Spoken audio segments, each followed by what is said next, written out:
V'lachachti etchem li la'am, v'hayiti lechem le'Elohim, v'yadatem ki ani Adonai Elohechem hamotzi etchem mitahat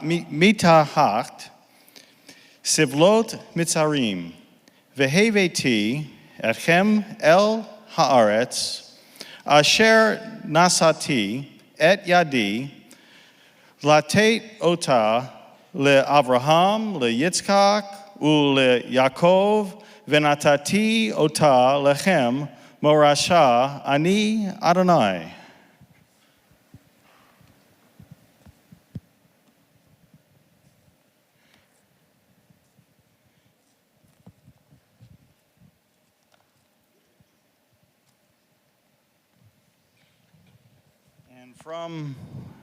From the TLV Bible, in Exodus chapter 6, verses 7 and 8, I will take you to myself as a people, and I will be your God.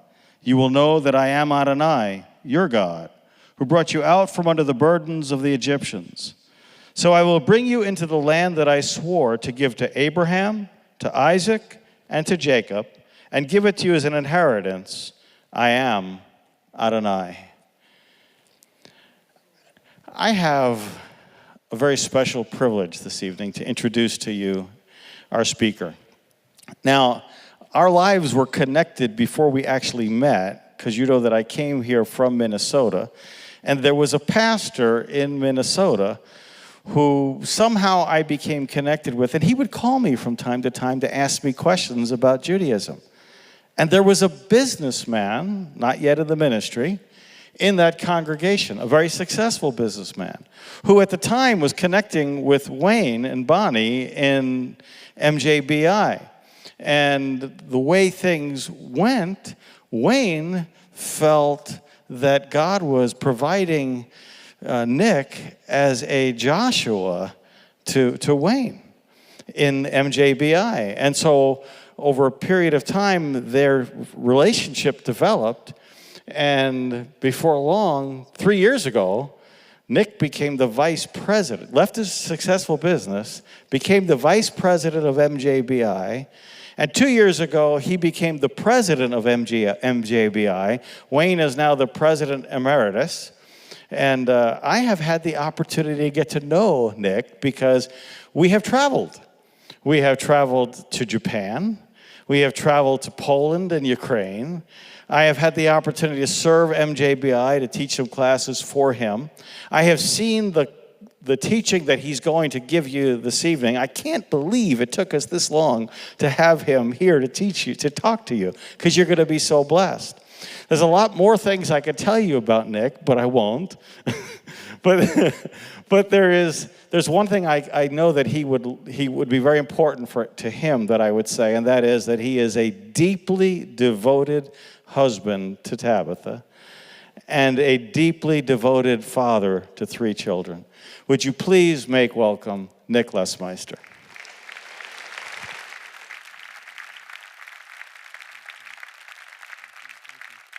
Thank you. Thank you all so much. Thank you, Pastor Greg.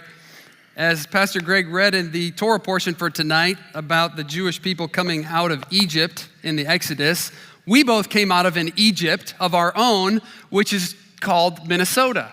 And I was just in Minnesota. I see some hands going up. I was just in Minnesota last week where it was a ripe 25 below zero. So I'm very happy to be back in Texas. I got here as fast as I could. I married a beautiful blonde Texan. Now I have Texan children. I own a John Deere tractor and a pickup truck. I mean, I have fully converted, okay? So God bless you, Minnesota. I am here to stay.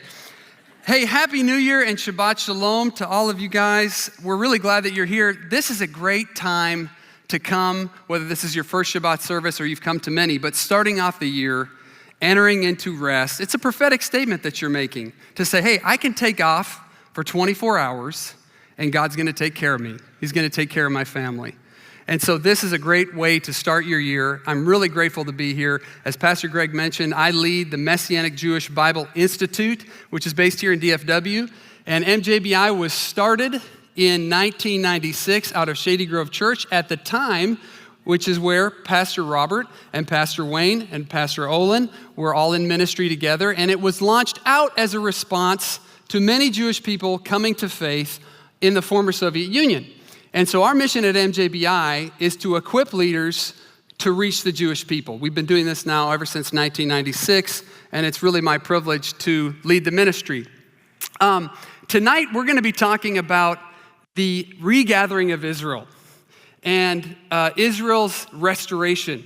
And we're going to connect 3,000 years of history in the next 30 minutes. So we're going to go through 100 years of history per minute. That's pretty fast. So your seats don't come with seat belts, but if they did, you should strap them on, okay? Because we're going to do this, and it's going to be really exciting. And I'm looking forward to spending this night with you here tonight. But, before I do, has anybody made any New Year's resolutions this year? It's the new year. We all do it, right? I made a New Year's resolution just this year. I thought to myself, you know what? I am going to read more. This is the year. I'm going to read more. So I went home, and I turned on the subtitles on my Netflix. But really, a lot of us set health goals, for New Year's resolutions. We're going to lose X amount of pounds. We're going to exercise so much, right?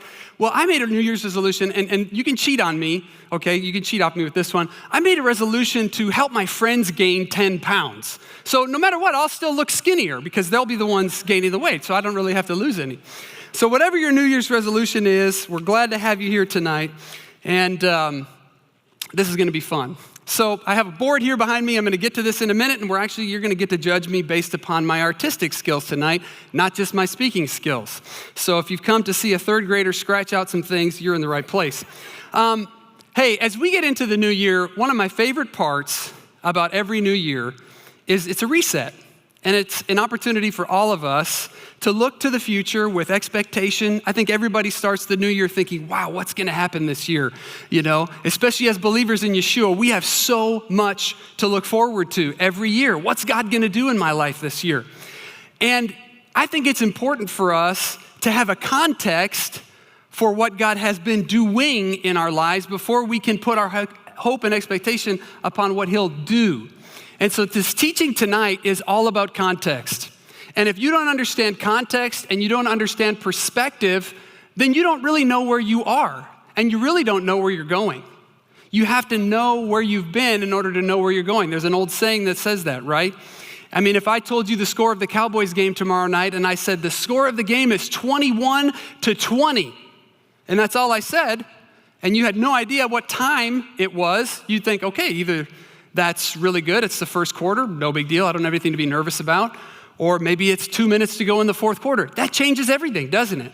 Context matters. And so as we look at the history of Israel tonight, my goal is to provide for you a context for the times that we're living in right now. Because there's so much happening around the world that it can be easy to lose it.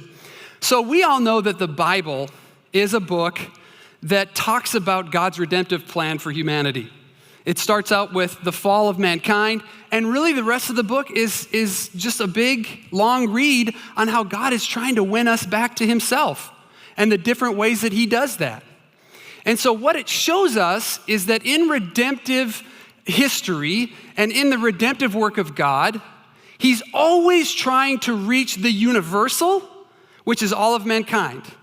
Always trying to reach the universal. God wishes that every single person would come to know Him and would be in His kingdom. And if you're here tonight and you don't know Him, you don't have a relationship with Him, this is what good news is. That's why we call it good news. Because there is a good thing that God is wanting to do. He's wanting to redeem you from whatever messes you've made, whatever things you've fallen into, whatever sin has tangled you up. He's always looking to reach the universal. But He does it in Scripture through the particular. This is how God works.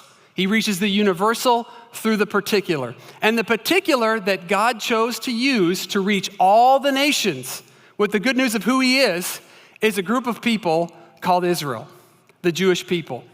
We see this in Genesis 12 when God calls Abram. It says, the Lord had said to Abram, go from your country, your people and your father's household to the land I will show you. I will make you into a great nation and I will bless you. I will make your name great, and you will be a blessing. I will bless those who bless you, and whoever curses you, I will curse. and all peoples of the earth will be blessed through you. This is God's intention. He calls Abram not to just give him a little kingdom on his own, but he says all nations, all people, all families of the earth will be blessed through you. He chooses a particular person to create a particular group of people to reach the universal. We see this again in Exodus 9, when God says to Pharaoh through Moses, he says, I am going to do this to demonstrate my power so that the world may see that I am powerful and know that I am God. In 1 Samuel 17, we all know the story of David and Goliath. David goes down to the creek, gets a stone, 5 smooth stones, right? And he goes up to Goliath, and what does he say? He doesn't tell Goliath, you're going down today because I can't stand you. You're going down today because you're just a horrible person. He says, I am going to take you down today so the world would know that there is a God in Israel. That's what he says. This is David's motivation. It's to see the universal come into an understanding that there is a God in Israel and that his kingdom reigns over all other kingdoms, even over the kingdoms of the Philistines. You see this again in Isaiah 49, where the Lord says to the Jewish people, I will make you a light to the Gentiles, so my salvation will reach to the ends of the earth. God reaches the universal through the particular. Okay, so some of us in this room are Jewish. Many of us are not. I am not Jewish. What does this mean for us? What does this mean for us as the church, the worldwide body of the Messiah? I like what Dr. Dan Juster says as he describes what the church is. He says, the church is those called from all nations, joined to the nation of Israel for the sake of world redemption. You see that? Joined to the nation of Israel. The church is not a group of people from the nations replacing the people of Israel, superseding the people of Israel. None of those things. We're joined to the people of Israel. And we're joined to Israel's destiny through Israel's king, Yeshua. You see, Israel's history is your history if you're a believer in Yeshua. If you follow the Jewish Messiah, Jesus, Israel's history is your history. Israel's destiny is your destiny. And that should give you great confidence, as you're about to see as we go through the rest of this teaching. So this is why history and knowing the history of the Jewish people matters, because it's a testimony of God reaching the world through the Jewish people, and now we have been grafted in through Yeshua to be a part of that. Now what we see when God promises this covenant to Abram in Genesis 12, you see 7 distinct things that he promises him. Okay, 5 right away in Genesis 12, and then 2 later in the rest of the book of Genesis. And they all are statements that start with, I will. This is God saying, I will. He says, I will make you into a great nation.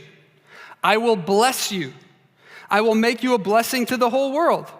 I will bless those who bless you. I will curse those who curse you. I will give you the land of Israel, and I will establish this covenant for 100 years. For 1,000 years. No, forever. Everything God says in the promise to Abraham is unconditional. It is, I will. I am God and I will do this. Regardless of what you do, this is what I'm doing. This is my end of the bargain. I'm giving you these 7 things very clearly. And one of them that is incredibly important, that sometimes we overlook because it's a touchy subject, is land. The land of Israel. Anybody ever heard of it? It's a little bit hotly contested, right? The land of Israel. Genesis 15:18. On that day, the Lord made a covenant with Abram and said, to your descendants, I give this land from the Wadi of Egypt to the great river, the Euphrates. Did you know that land in the Hebrew scriptures is mentioned over 1,000 times? It's the 4th most mentioned noun in the Hebrew scriptures, and it's mentioned more than covenant. Covenant is mentioned somewhere between 200 and 300 times, depending upon the Hebrew. And of those 200 or 300 times, it is directly or indirectly connected to the land of Israel 70% of the time. So you could easily make the assumption, or make the conclusion there is that the land and the covenant are uniquely connected. So we as believers and followers of Yeshua have to see that the land is an important part of the promise to reach all people. So the land is a promise, right? It's unconditional. We've established that. And throughout history, the Jewish people have had the land, and we know that through times they've sinned and fallen, and then they've been kicked out of the land, right? The distinction that we have to make and that you need to understand is that there's a difference between the promise of the land and the possession of the land. Everything in the Abrahamic covenant is unconditional. I will, I will, I will. Promise this, promise of the land. Now the Mosaic covenant comes along and things change a little bit. God starts to put some requirements on the Jewish people. And what does he say? Instead of saying, I will, he says, you must. You must this, you must that, you must this. And we all know they all add up and they roll out into about 613 laws in the Mosaic covenant. So the possession of the land becomes conditional. Do you see the difference here? The promise of the land is completely unconditional, but the possession of it, being in it, taking ownership of it, being active in it, that is conditional to Israel's obedience to God. And you see this in Deuteronomy 4, verse 1. Conditional possession of the land of Israel. Now, Israel, listen to the statutes and ordinances that I'm teaching you to do so that you may live and go in and possess the land that Adonai, the God of your fathers, is giving you. So we know that Israel doesn't really do a good job of this. This is what we read in the Bible, right? And they run into some issues, and eventually the prophets start to prophesy to them, Jeremiah, Isaiah, and others, hey, you're going to get the boot because you're not owning up to your end of the bargain here. The you must things, you're not doing those. And so we see in Jeremiah 9, verses 13 through 16, the Lord said, it is because they've forsaken my law, which I set before them. They have not obeyed me or followed my law. Instead, they have followed the stubbornness of their hearts. They have followed the Baals as their ancestors taught them. Therefore, this is what the Lord Almighty, the God of Israel, says. See, I will make this people eat bitter food and drink poisoned water. I will scatter them among nations that neither they nor their ancestors have known, and I will pursue them with this sword until I have made an end of them. The New Living Translation says, I will scatter them among nations that their ancestors have never heard of. Now, I don't know about you, and you're going to see this as we fast forward, but I bet you at that time, around 500-600 BC, the Jewish people haven't heard of Argentina, Zimbabwe, Japan, China, India, all these countries. God fulfills his word. Hey, you mess up with me, I'm going to scatter you out. You're not going to have possession of this land anymore. So it reminds me of a story I heard just the other day. George W. Bush was in an airport, and he's walking to his gate, and he sees this man, and he looks to be dressed just like Moses. He's got a big white beard. He's wearing a long white coat. He's holding 2 stone tablets. He's got a big staff. And so George Bush goes up to him, George W., and he says, pardon me, sir, but are you Moses? You know, very pensive George W. Bush. And the man wouldn't talk to him. And so he taps him on the shoulder and said, excuse me, I just got to know, are you Moses? And again, he wouldn't talk to him. Well, you know, this is the president of the United States, so he starts to get a little bit upset. And at this point, his Secret Service agent comes over and says, hey, you know, GW, is everything okay? He said, well, yeah, this guy won't talk to me. I think he's Moses, and he won't tell me if he is. So the Secret Service agent goes over to Moses, and he says, hey, look, what's the deal? Why won't you talk to us? You know, are you Moses or are you not? Could you just give us an answer? And Moses kind of slowly comes around, and he turns to him, and he said, look, the last time I talked to a bush, I was wandering the desert for 40 years.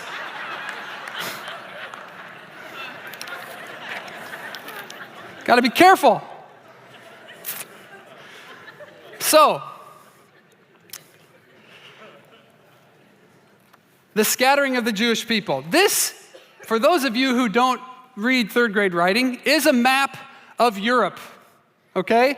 I have noted for you Israel with this nice Star of David, all right, to give you some context.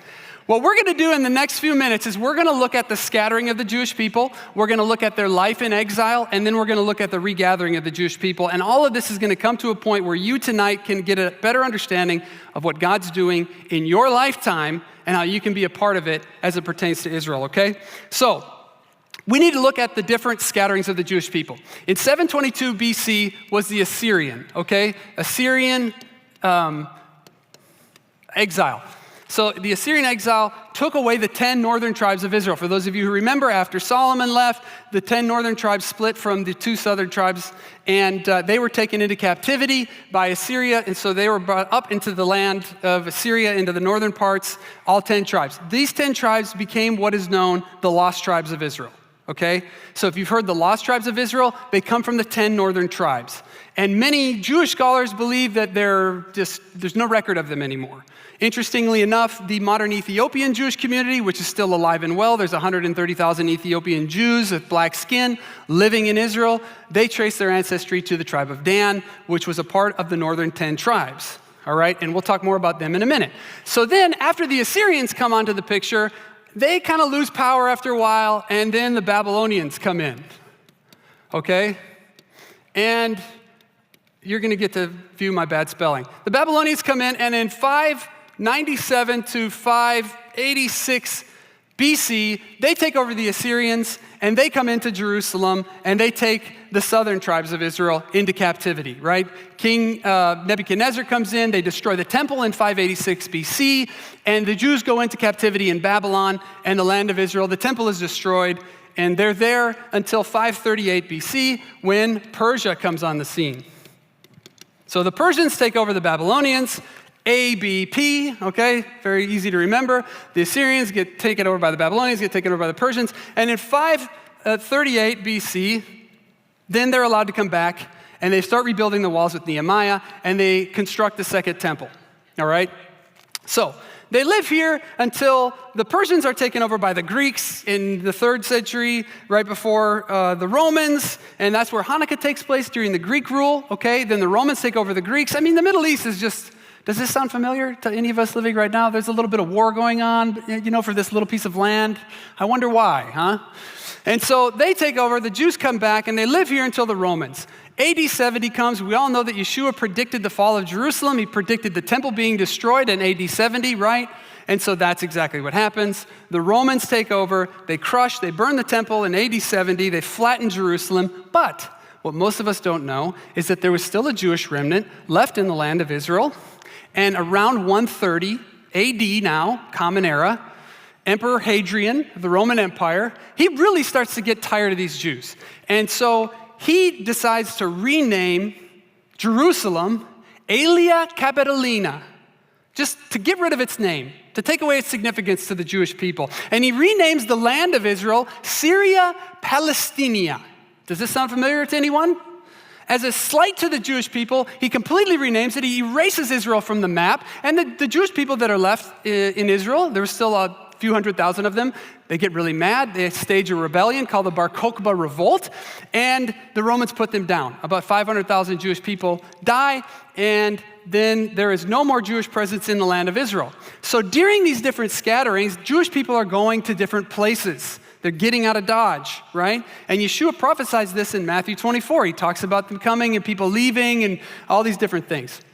So this is all fitting into prophecy. So what do they do during these different scatterings? I mentioned the Assyrian. Some of them went down into Ethiopia. There's a whole legend that I can't get into right now about the Queen of Sheba in Ethiopia and Solomon. They have a son named Menelik, and so the Ethiopian kingdom becomes very friendly to Jews, and so they have a large population of Jewish people go down into Ethiopia. They pretty much become forgotten for about 1,700 years, actually. But many come through here, and they go through northern Africa, and many have at this point already started to come up into Turkey. We know Paul visits a lot of Jewish communities in Turkey. Many of them come over here to Italy because this is the Roman Empire, and the Roman Empire pretty much has almost all of this region at this point. So all of this is open territory for the Jews to begin to move to. And so what ends up happening is you just have migration, okay, over all these years. You fast forward to basically the 1200s. Now England kicks the Jews out in 1290, all right? So in all this time, the Jewish people are living in minority in mostly Christian lands after the spread of the church. And then in 1492, so you have 1290, there's a 12 there somewhere.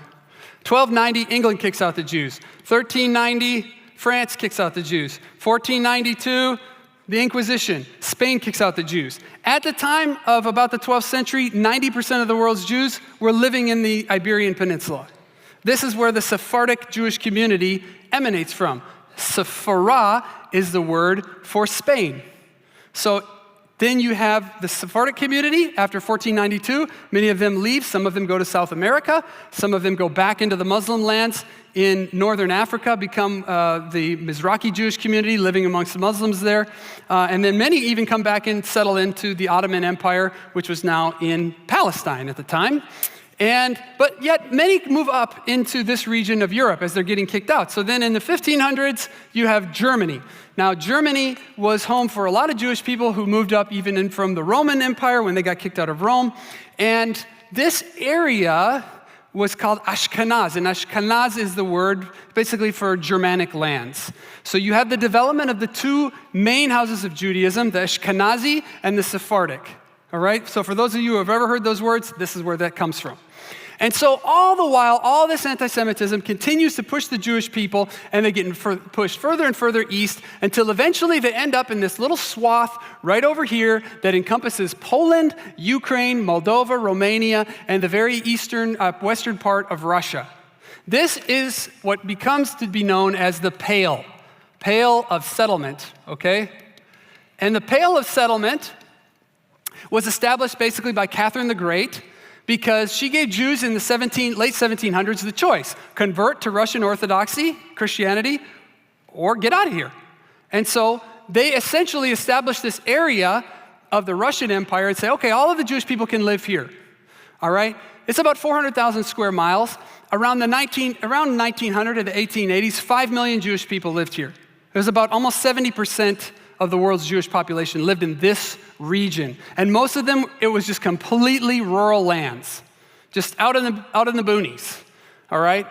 Any of you have ever seen Fiddler on the Roof? That's where this takes place. Tevye lives in Anatevka. Anatevka is in the Pale of Settlement in Ukraine in what's called a shtetl. A shtetl is just a little word for a tiny little village, an outpost.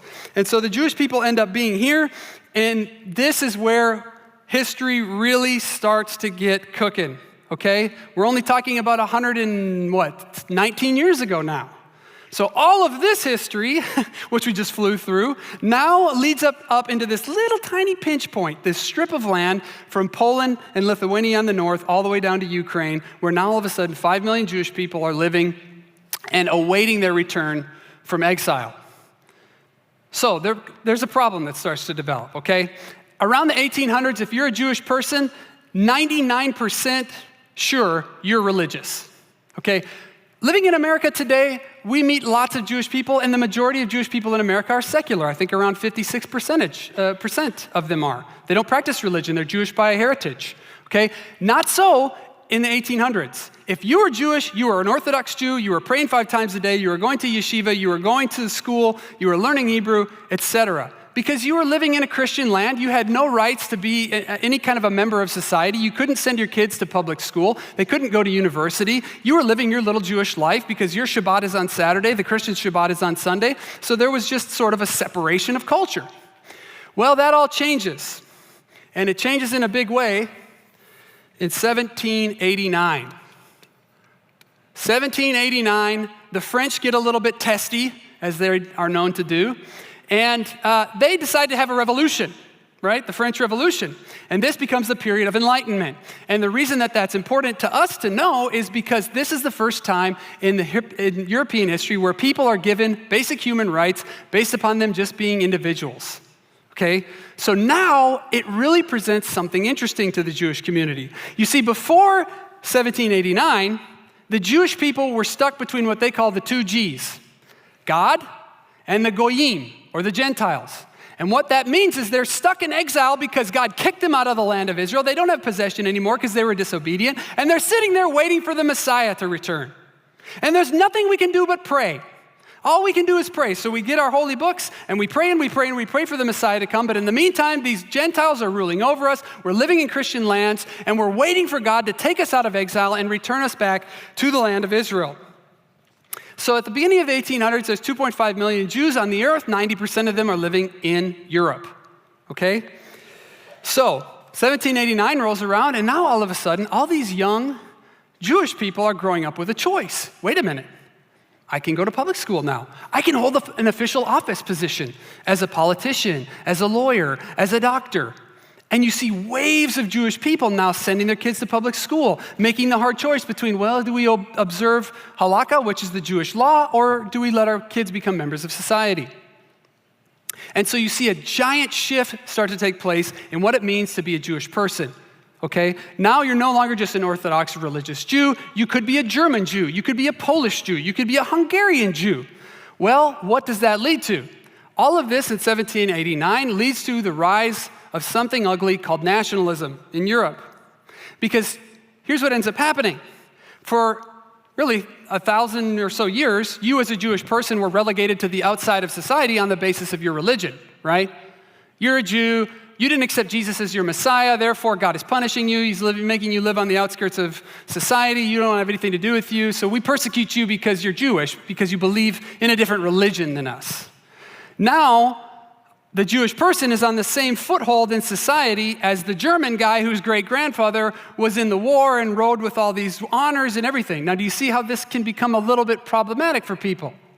Now, you're trying to tell me that my son who's in school is learning history and he's the same status as me and I have this deep heritage as a French person, as a Hungarian, as a Pole? No. So you see nationalism start to rise up and you see an outbreak of anti-Semitism. From 1880 to 1884, in the Pale of Settlement particularly, there were 266 pogroms against Jewish people in 4 years. And you see a shift start to take place where now we're no longer persecuting you because you're practicing Jewish religion, we're persecuting you because you are Jewish by race, by ethnicity, by heritage. And in 1879, that's a 9, a German by the name of Wilhelm Marr coins a term called anti-Semitism, and he starts to make arguments that Jews should not be accepted on the basis of them being Jewish. It doesn't matter if they're secular or not. Well, now you have all of these Jewish people that went to university thinking to themselves, the Enlightenment is the key. If I can only go to seminary, if I can only go to the university, then everyone will accept me as a Jew, even if I don't practice my religion. That was completely erased.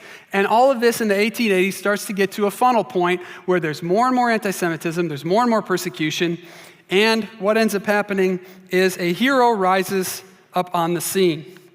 His name is Theodor Herzl.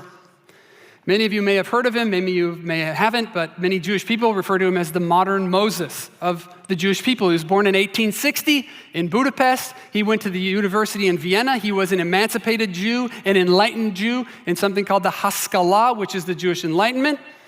And he thought to himself, this is great. People, once they become learned, will accept Jewish people. He starts reading books from notable authors. And guess what? They're perpetrating Jew hatred. The problem of the Jew. He goes to the parliament in Hungary, and he hears somebody from a member of parliament say, go to Palestine, Jew. And he's thinking to himself, what is going on? So he gets this idea, and he writes a book about it in 1896 called The Jewish State. He says, you know what? If the Jewish people, who are such great people, such great contributors to society, if they could just have a state of their own, we would be welcomed to the family of nations, and the nations of the earth would see that the Jewish people are a net positive to humanity, and they would accept us. So he starts something called political Zionism. Zionism is the return of the Jewish people to their land to have their own choice on what they want to do, and at the time, it was to the return of Palestine. Okay, this is where they were eyeing this. So you see this resurgence in the 1880s because of anti-Semitism. The Jewish people are saying, well, what are we going to do? They're not accepting us for being educated and all these other things. And so people start writing in Hebrew. You start to see a lot of people longing for Zion. You know, Psalm 137 says, by the rivers of Babylon we wept, longing for Zion. It says, if I ever forget you, Jerusalem, let me cut off my right arm. Let it forget its skill.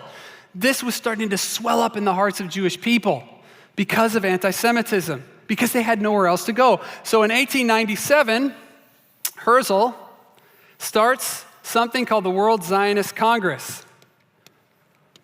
All right? They have the first World Zionist Congress in Basel, Switzerland, and he says something in his diary after he goes back, and he says, were I to sum up the Basel Congress in a word, which I shall guard against pronouncing publicly, it would be this: at Basel I founded the Jewish state. If I said this out loud today, I would be greeted by universal laughter. In 5 years, perhaps, and certainly in 50 years, everyone will perceive it. That was in 1897. The United Nations voted on November 29th, 1947, 50 years later, to adopt a resolution that would allow the Jews to have a state in mandatory Palestine, which at the time was the land of Israel. Herzl was a very prophetic person, and this is why Jews refer to him as the modern Moses. So all of these things are starting to happen, okay? And as we look at this as believers, we see things like Ezekiel 36, 22 through 24 start to come alive, right?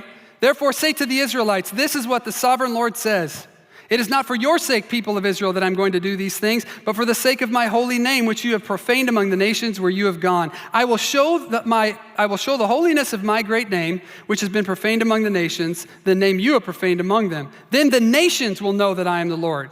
Remember, the Lord is interested in the nations.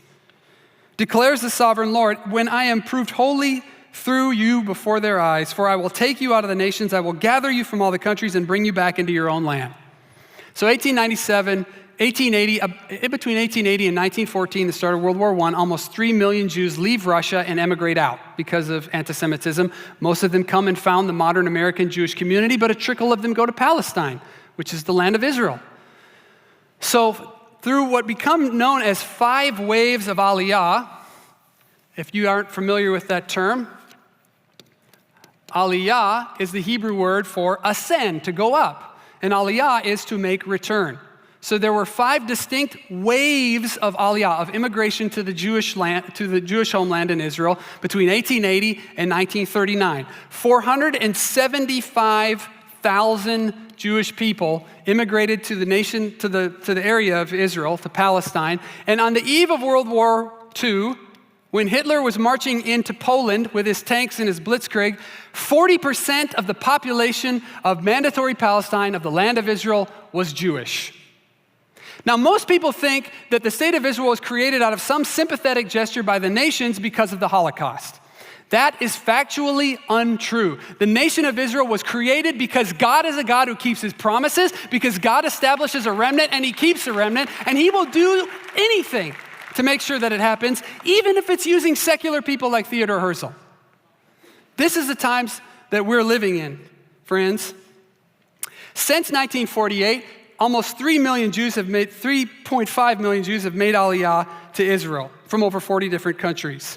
Now here's an exciting one. I mentioned the Ethiopian Jews, and I'm winding this down here. Jeremiah 31:8 says this, see, I will bring them from the land of the north and gather them from the ends of the earth. Among them will be the blind and the lame, expectant mothers and women in labor. A great throng will return. To show you how specific God is about fulfilling prophecy, okay? Operation Solomon was an Israeli operation in 1991 to airlift Ethiopian Jews out of Ethiopia and bring them to the land of Israel. Over a period of 36 hours, 15,000 Jews on 34 aircraft were evacuated under secret by the Israeli IDF to come to the land of Israel. When one plane took off in Ethiopia, it took off with 1,087 people. When it landed in the state of Israel, it landed with 1,089 people. There was 2 women who gave birth on board, completely fulfilling Jeremiah 31:8. Women in labor will return. That happened in our lifetime in 1991. Isn't that amazing? So now today we have the modern Messianic community in Israel, which was basically 0 in 1948. Today it's 20,000, 25,000 people strong. And we see God fulfilling his word to us in our lifetime. And what I want you to understand is that these are things that our grandparents, our great-grandparents dreamed of seeing. The fulfillment of Israel coming back to take possession of the land. It's a sign to us that God is yet again preparing to reach the universal through the Jewish people, and we as a church are connected to that through the Jewish Messiah because of Israel's destiny. David Ben-Gurion, Israel's first prime minister, who immigrated in the late 1800s, early 1900s, said this, in Israel, in order to be a realist, you must believe in miracles. In order to be a realist, you must believe in miracles. Friends, we're living in miraculous times. And me, as a younger person under the age of 40, I want to do whatever I can to get involved in this, because this is a move of God. And what's happened over the last 120 years, the speed at which it's taken place and the miraculous nature of it, it's simply nothing but miraculous. You can't prove it any other way but say it's supernatural. And I want to end with a story tonight about a man named Eddie Jacobson. Eddie Jacobson was a guy who owned a haberdashery. Now, if you're under the age of probably 70, you might not know what that word is. And so I had to look it up. It's someone who sells ties and fine clothing, okay? He lived in Kansas. And one day, Eddie Jacobson got a phone call. And it was from a member of the Zionist movement in America. This was late 1947. And he said, Eddie, we need your help. We are going to the White House constantly to try to meet with President Truman. He will not give us any time of day. We have to have America's vote of confidence before we declare independence on May 14th in 1948. And so would you please help us? A tie salesman. You might wonder, why does a tie salesman have anything to do with this? Well, Eddie Jacobson just happened to be a longtime business partner with Harry Truman. When Harry Truman got out of the military, he became a banker, and he and Eddie went into business together. And Truman would not listen to any of the Zionists. He was done with them. You can read this in his diaries. He was tired of them, and so they called Eddie, and they said, Eddie, would you go to the White House? So Eddie goes to the White House in March of 1947, and he pleads with Truman to let in the Zionists, Chaim Weizmann at the time. Truman looks and turns around his chair, and Eddie Jacobson wasn't sure what was going to happen. And he turns back around and he said, okay, for you, old friend, I'll do this favor. He meets with Chaim Weizmann. He ends up saying that Chaim Weizmann is one of the most brilliant men that he knows, and he throws America's full weight behind the Zionist movement to create a state of Israel in mandatory Palestine. The Israelis got their vote of confidence and declared independence on May 14th, 1948. Now, why I tell you that story is because you might be sitting here tonight at the beginning of a new year at a Shabbat service that is to the Jew first, wondering, what is my role to play in this? And truth be told, I don't know, but I know God does. And I know that you're here tonight and you're showing to him, you're declaring prophetically, I care about this. Israel's history is my history. And whether you sell ties or you sell cars or you're a banker or you're a lawyer or you're a politician, God can use you to change the course of redemptive history. All you have to do is be willing. And so my prayer for you tonight as we end this is that you would see the context of the times that you're living in, and it would cause you, as you begin 2019, to ask God, Lord, how can I help be a friend of Israel? How can I help build the redemptive plan to see Jewish people come to faith in Yeshua, to stand by the Jewish people, to stand by the nation of Israel, to support it whatever way you lead me to do. And so can I pray for you tonight as we do that? Because you never know how God is going to lead you. You never know what journey he's going to take you on. You never know when you're going to get a phone call in the middle of the night as a tile salesman to go meet with the president. And you never know who you might be working with right now that could become the president. You never know what Jewish person you could come across on a street, and you could share Yeshua's love with them in some way that makes sense to them, and it changes their life, and it ends up changing the history of an entire group of people. And so, Lord, we just want to open our hearts to you tonight. We thank you for this history. We thank you that you are moving in the history of the Jewish people. And to us, really, Lord, it represents a steadiness that you never forgot. Through all those years of silence, all those years of exile, Lord, you never forgot your promise to the Jewish people, to use them to reach all of us, to graft us into this redemptive plan. And I just pray tonight, Lord, that as we start a new year, would you show us each how we can be a part in building Zion, in building, Lord, this redemptive plan to reach the universal through the particular, through the Messianic community, through Israel, and through our home here at Gateway Church. And so we just give it all to you, Lord, in Yeshua's name. Amen.